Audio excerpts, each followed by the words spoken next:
imitalos, vale? Entonces, bueno, fixen aquí un poemilla, bueno, este é o meu poema meu, que vos vou ler agora, e despois vou volver a pedir voluntarios que van a recitar cada un deles unha estrofa, pero dun xeito un pouco peculiar, vale? Que logo vos direi. Entonces, este poema chámase O conto dos incomprendidos. E di así: nin son vaca, nin son loura, por que me chaman entón vaca loura? Non teño tanta cara, nin tampouco son tan bello. Nunca puiden entender que me digan escarabello.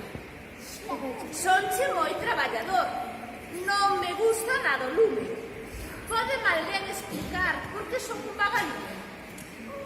Son animal moi limpiño, non son da familia do teixo. Se non teño nada de árbore, por que me din porco teixo? Nin teño un cento de patas, nin me considero tola.